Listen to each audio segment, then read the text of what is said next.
In this video, we are going to meet the issue task here. That was a quick overview. And then we're actually going to have the fun part here. We're going to have an example prompt and actually go through an issue and brainstorm an outline. But first off, quick intro here. What do we need to do? Well, we need to, of course, read the directions. And the directions will always ask you to agree or disagree. And to support your position.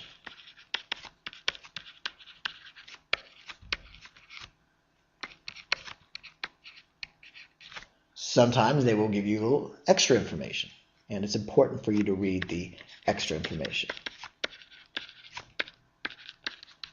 However, at the end of the day, you will always be focused on these two things. So definitely read the extra info, but know that agree or disagree is the gist of the issue task.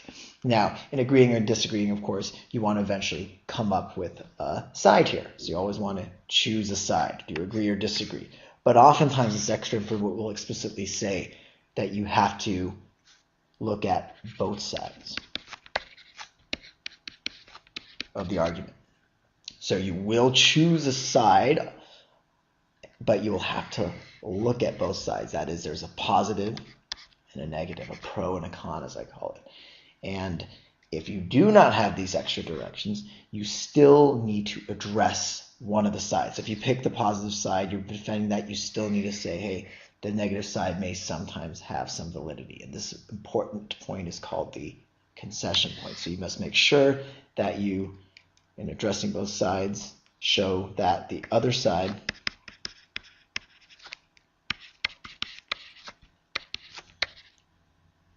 is also valid in some cases.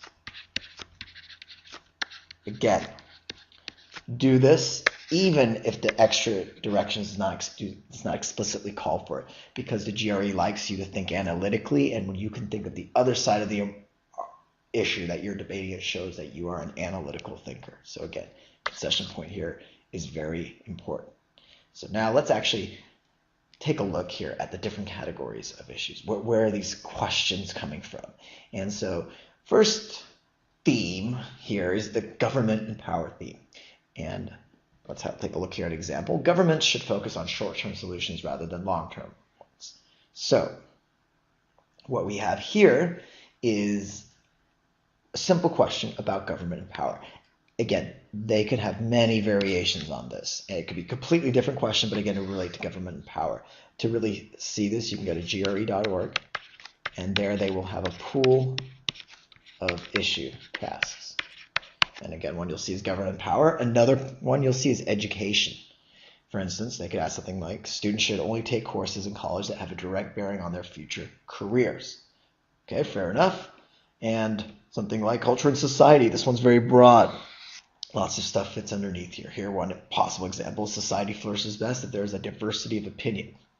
Again, go to the issue pool. And when I say pool, they've hundreds almost. I haven't sat there and actually counted all of them, but there are a lot. And what I'd recommend is find your weakness. Find that area where you struggle the most. For instance, there's the dreaded art essay. That would fall under culture and society. So become better at your weaknesses. Don't necessarily just work on your strengths. So again, these are the categories of issues. This is what you can expect. And now that we've done this part, we want to actually dive into a specific issue. And it's going to be one we just saw a second ago from the education. And it is students should only take courses in college that have a direct bearing on their future careers. Now you'll notice the directions. Remember a second ago I said you will always talk about the extent to which you agree or disagree. And you will want to support your position. This is always going to be there. Now, the little twist comes here. You should consider ways in which the statement might or might not hold true and explain how these considerations shape your position. So this is important. Keep that in mind. But again, when we're brainstorming here, know that you want to come up with both sides, pro and con, and show to what extent you agree or disagree and then support that position. So let's do that now. What we're going to do is we are going to come up here with a brainstorm and an outline. So I'm going to put the pros on this side. Here's the pros. And on this side, we're going to put the cons. So we think through this and say, yeah, that's a great idea because students spend less time in college.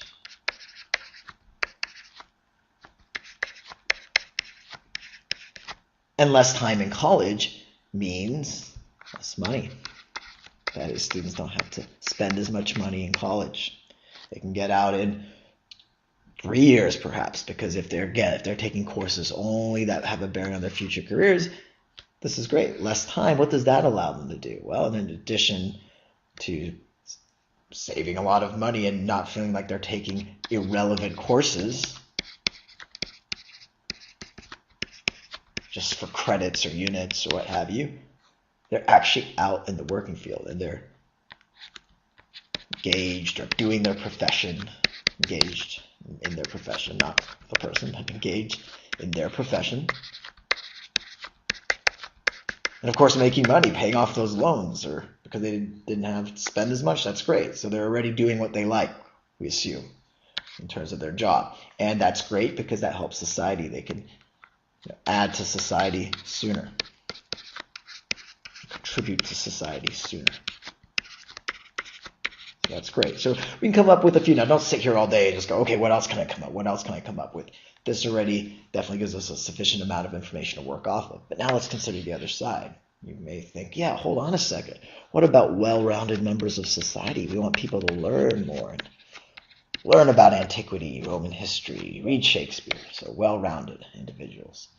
Or what about those individuals who don't even know what they want to do? Here we're assuming that, yeah, you can be busy doing what you love, and knowing what you want to do, of course, is part of that. So if you're undecided and you still want to explore your major or what majors are out there because you don't have a major, then this is great because you don't really know who you are yet. So this could be another side of the issue. But let's just say that's really all you can think of on the con side.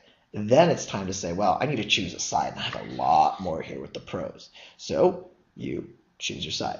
So you think to yourself, I'm going to choose pros.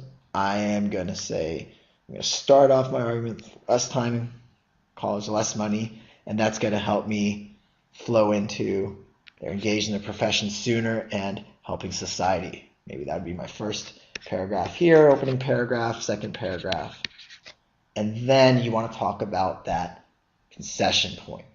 And that, of course, is the opposite side, which here we have cons. And so you say, okay, well, I like this one because it talks about students who still haven't figured out what they want to do. So here it's assuming that you know what you want to do.